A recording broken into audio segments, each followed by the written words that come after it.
Ok, de toute façon, c'est bon. C'est bien compris. C'est bien compris. Mes amis.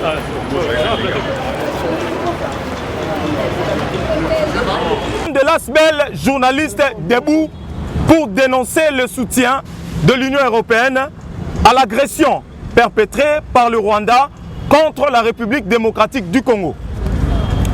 Nous, membres de l'association sans but lucratif dénommée Journalistes debout, venons par le présent mémorandum condamner avec la dernière énergie l'agression rwandaise dans l'est de la République démocratique du Congo sous l'impulsion de l'Union européenne, déclarant ce qui suit.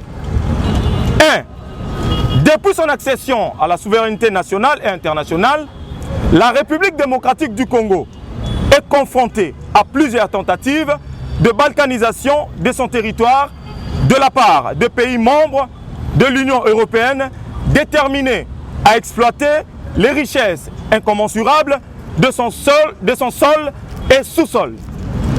2. Ces tentatives viennent de prendre une grande ampleur avec l'agression orchestrée depuis Bruxelles par l'Union européenne qui se sert du Rwanda et des supplétifs du mouvement terroriste du M23 pour occuper quelques parties du territoire congolais, y sermant la mort et la désolation et poussant des paisibles citoyens à vivre dans des conditions inhumaines car exposés aux intempéries et à toutes sortes de calamités. 3. Plus grave encore, l'Union européenne vient de démontrer à l'opinion nationale et internationale sa complicité en allouant, sur proposition de la France, un appui financier de 20 millions d'euros pour soutenir l'armée rwandaise dans sa riposte contre la foudroyante offensive que les forces armées de la République démocratique du Congo ont lancée à l'encontre des terroristes du M23. 4. En conséquence, l'ASBEL journaliste debout s'oppose à toute tentative sous la conduite de la France dans la crise entre la République démocratique du Congo et la République du Rwanda, estimant que celle-ci n'est ni crédible ni soutenable. 5. Au regard de la gravité de la situation ainsi créée dans la partie est de la République démocratique du Congo, nous, membres de l'ASBEL, journalistes debout, dénonçons avec véhémence la complicité manifeste des pays membres de l'Union européenne dans les événements douloureux que subissent les populations de la partie est de la République démocratique du Congo. Imputons aux pays membres de l'Union européenne l'entière responsabilité des massacres de plusieurs centaines de paisibles citoyens perpétrés par les rebelles du mouvement terroriste M23. 7. Dénonçons la violation des dispositions pertinentes des instruments juridiques internationaux portant sur les droits de l'homme. 8. Reconnaissons en vous la plénitude du pouvoir pour décider d'une sanction à frapper tout pays ou dirigeant qui pourra se comporter en non la loi.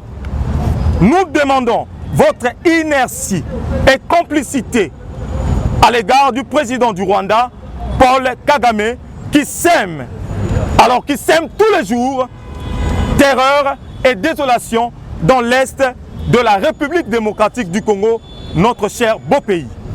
Et cela consolide votre enrichissement illicite et celui de vos pays. Vous demeurez derrière le Rwanda que vous appuyez indirectement et qui, à son tour, alimente les terroristes qui opèrent dans notre pays. 9.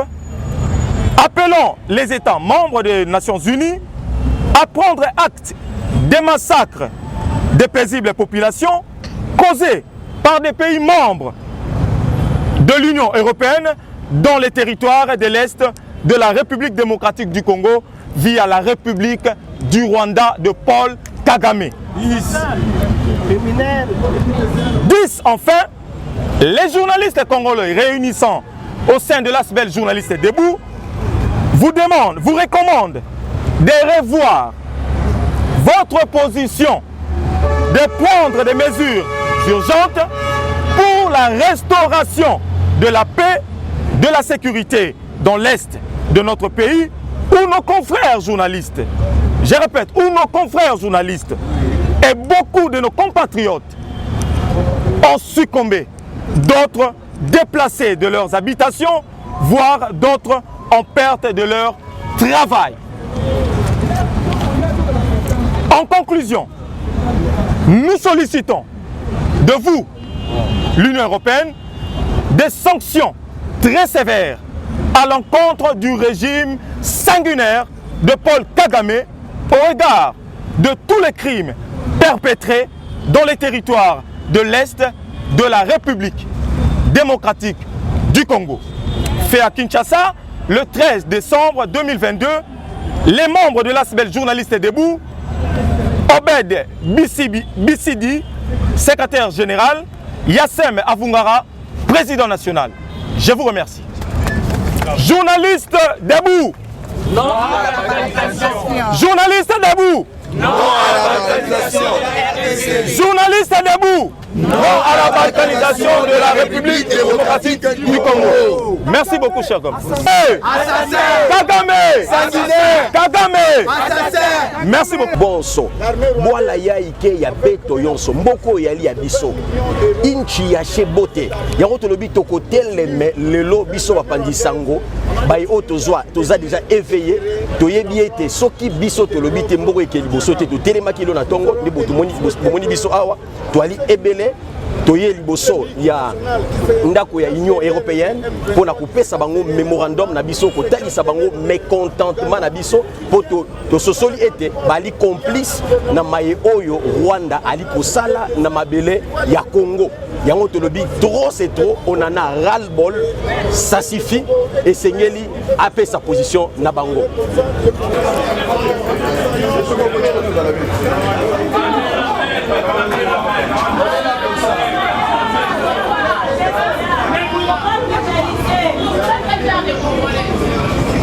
Démarche que nous sommes en train de faire, mais hélas, ils se sont transformés en Occident.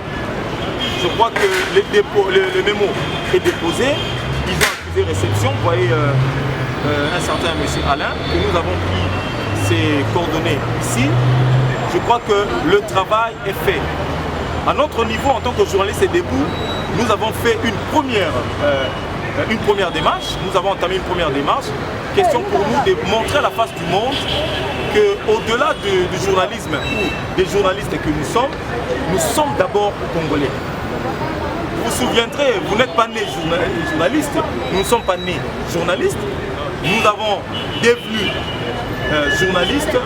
Je crois que c'est l'esprit patriotique qui nous a animés à faire cette démarche, à entreprendre cette démarche. Je crois que c'est un message et signal fort que le journaliste de la République démocratique du Congo, regroupé au sein de l'ASBEL Journalistes Debout, a démontré à la face du monde qu'au-delà des micros et caméras et plumes, ici, et je ne sais pas, journaux et quoi que ce soit, nous sommes d'abord congolais. Et notre démarche n'est rien à politique. Nous sommes d'abord congolais, c'est une démarche patriotique. Voilà pourquoi nous nous sommes réunis ici pour montrer à la face du monde que le journaliste congolais reste gardien du temple de son territoire national dans son ensemble. Voilà pourquoi nous avons déposé les mémos et l'accusé de réception a été constaté. Je crois que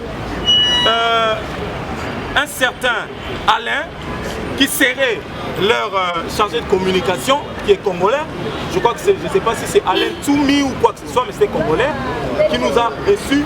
Mais avant d'accéder aux installations, j'insiste, nous avons connu une petite complication, je peux dire même une complication.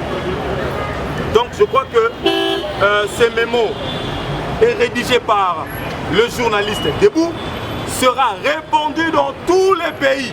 Puisque journalistes debout, nous sommes partout en République démocratique du Congo, parce qu'il s'agit des journalistes œuvrant, non seulement œuvrant en République démocratique, mais des journalistes congolais. Donc je crois que le mémo est là, nous allons les partager, les amis de la presse, partager ces mémos, cet accusé de réception de l'Union européenne que nous venons de déposer ici, au siège situé sur boulevard du 30 juin, immeuble Equity BCDC.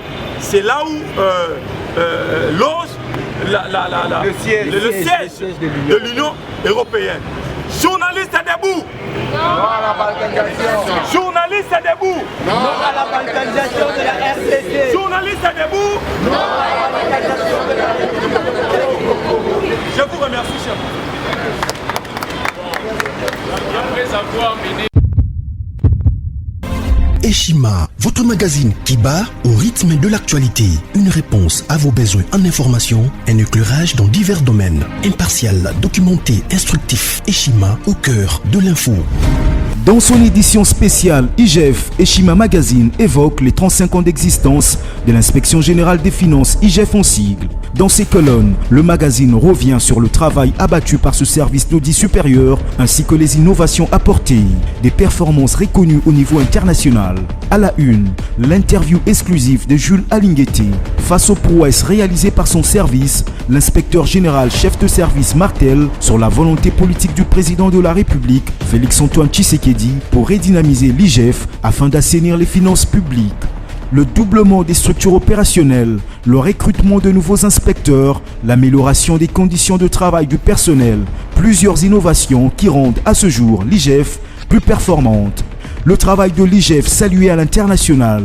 Après un travail apprécié au niveau local, la lutte que mène le président de la République à travers l'Inspection Générale des Finances IGF est aussi saluée par des partenaires internationaux. Au FMI, à la Banque mondiale, aux États-Unis et au Parlement européen, l'IGF vend positivement les résultats de la lutte contre la prédation des finances publiques.